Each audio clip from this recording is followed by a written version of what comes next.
She set the bag aside and walked slowly toward the wall. The damp grass squished under her shoes, and her breath fanned out in pale spirals. When she reached the base of the wall, she crouched, brushing aside a clump of wet leaves. And there it was, a baby hedgehog, curled in a trembling ball so tight its tiny quills pressed flat against its back. Its sides rose in quick, frantic breaths. Mud clung to its fur, and one of its hind feet twisted awkwardly, as if crushed by something heavy. "Oh, sweetheart," Nora whispered. She had seen injured animals before. Briarwood's outskirts always had wildlife wandering through, but never anything this small, this fragile, this desperately alone. Before she could move closer, a sharp voice rang from the neighbor's porch. "Nora, don't touch that thing." Mrs. Crawford marched to the fence, arms crossed, phone already recording. "Hedgehogs carry fleas and infections. Leave it. Nature knows what it's doing." Nora frowned. "He's just a baby. He's freezing." Two teenage boys from down the street heard the commotion and came over, both holding energy drinks and wearing the kind of exaggerated bravado only teenagers could manage. "Whoa," one said, leaning in with a grin. "Cool, a spiky rat." The other laughed. "Want me to move it with a stick? Might bite." Nora shielded the hedgehog with her body. "Don't touch it. Please." Mrs. Crawford huffed dramatically. "Oh, please, Nora. Stop being emotional. It's wildlife. Leave it alone." A man watering his lawn chimed in without looking up. "Yeah, don't interfere. You'll just make it worse." Voices gathered, opinions layered on top of one another. Fear, ignorance, assumptions, all louder than the tiny creature struggling for breath at Nora's feet. Meanwhile, the hedgehog quivered harder, its little body twitching with effort. Nora swallowed. "He's hurt. I can't just walk away." One of the boys shrugged. "Well, don't expect us to help when it bites your hand off." But then the air shifted. A cold breeze rustled through the fence slats. A distant gate clicked against its latch. Footsteps approached, measured, steady, unhurried. The crowd fell quiet as a woman stepped into the yard from the alley path behind Nora's house. Tall, lean, dressed in a weather-beaten charcoal jacket, with a deep green collar faded from years of sun. Mud streaked the edges of her boots.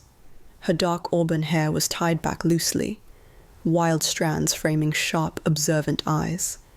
She didn't belong to this neighborhood, and yet, the moment she arrived, it felt like she had been expected. Nora straightened slightly. The woman studied the scene with quiet intensity, her gaze moving from the boys, to Mrs. Crawford, to the trembling hedgehog. No judgment, no fear, just a deep, almost unsettling calm. The teenagers exchanged looks. Can we help you?" The woman didn't answer immediately. She knelt beside Nora, her movements smooth and precise, as if choreographed by instinct. Her voice was soft but unwavering. "Step back a little." Nora did so without hesitation. The crowd did not. Mrs. Crawford scoffed. "Great. Another animal lover. Lady, you shouldn't touch that. You don't know what you're doing." The stranger finally looked up. Her eyes, sharp as frost, warm as dusk, held a kind of quiet authority that made Mrs. Crawford's voice fade into nothing. Still, she didn't argue. She didn't speak to defend herself. She simply focused on the baby hedgehog. She slipped off one glove and extended her bare hand slowly, purposefully, with a kind of gentleness that felt ancient. The hedgehog uncurled, just a little, and pressed its tiny nose to her fingertips. Someone gasped. "That's not normal," one boy whispered. Nora felt a chill. The creature wasn't just accepting her touch, it was seeking it, trembling toward her like a drowning child reaching for shore. The woman's expression softened, but only slightly. "He's dehydrated and in shock. If we wait, he won't survive the hour." Mrs. Crawford snapped. "How would you know? You're not a vet." The woman didn't flinch.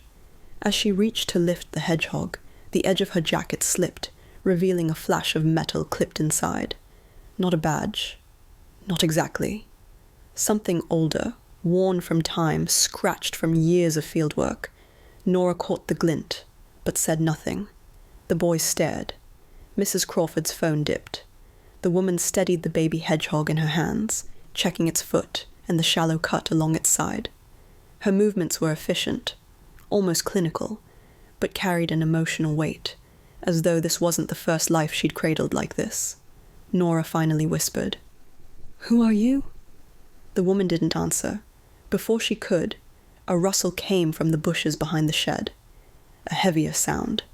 Branches snapping, grass shifting. The teenagers froze. Nora's breath caught. Even Mrs. Crawford stopped recording. Something else was in the yard. Something that did not want them near the baby. The woman rose slowly, still holding the hedgehog close to her chest. Her posture sharpened, every line of her body turning alert.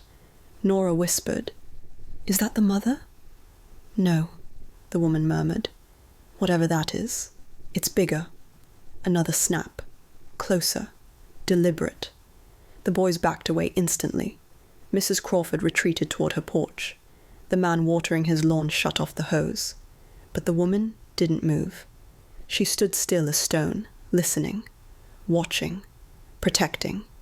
The bushes parted. A shadow shifted inside. Something alive stepped forward. The bushes trembled once more, and every breath in the yard seemed to pause. A shape emerged, slowly, cautiously. Not a predator, not a threat. A full-grown hedgehog stepped into the open, larger and heavier than the baby. Its quills flared in panic. It limped badly on one side, dragging its back leg through the grass. Mud clung to its face as though it had been digging, searching, fighting for something it refused to lose. Nora whispered, "It's the mother." The creature sniffed wildly, frantic, desperate, trembling with exhaustion. It took one stumbling step toward the woman, as if torn between protecting its baby and collapsing from exhaustion. The teenagers, unbelievably, backed away even farther. "Dude, it's huge," one muttered. The woman didn't look away from the injured mother. She lowered herself to the ground again, her voice soft but steady. "She's not here to attack. She's been looking for him." Nora felt tears sting her eyes as the mother hedgehog let out a weak, pitiful chirp, more heartbroken than threatening. The woman extended one hand carefully, still cradling the baby in the other. "Easy. You pushed yourself too far, didn't you?" The mother hesitated, quills still raised, then finally sank onto her belly, trembling in relief as soon as she smelled her baby. Every person watching felt their breath catch. The woman placed the baby gently on a folded corner of her jacket. The tiny hedgehog squeaked, and the mother forced herself upright long enough to nose him. Slow, desperate, grateful. Nora pressed a hand to her heart. "She came all this way just to find him." The woman nodded. "Hedgehogs don't abandon their young unless they're dying. She must have been injured trying to protect him." Mrs. Crawford's voice wavered. Then what do we do?" For the first time, the woman turned to face the crowd fully. "We help them." Silence. Real silence. The kind that settles after truth.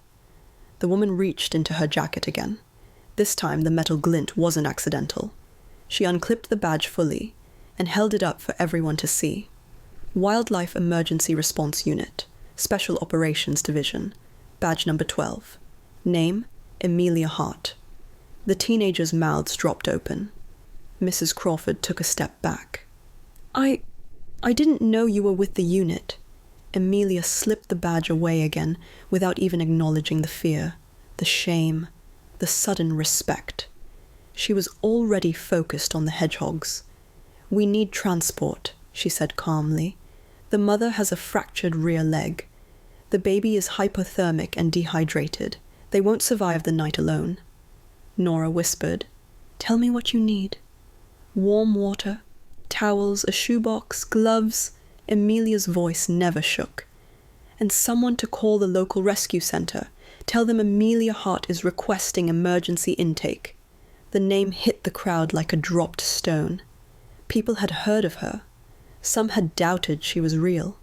Others thought she'd disappeared years ago after the wildfire rescues. But nobody questioned her now. Within minutes, neighbors scattered across yards, running for supplies. Nora hurried back with towels and a lined box. The teenagers returned carrying gloves and a lantern. Even Mrs. Crawford brought warm water, her hands trembling. Amelia worked with soft precision.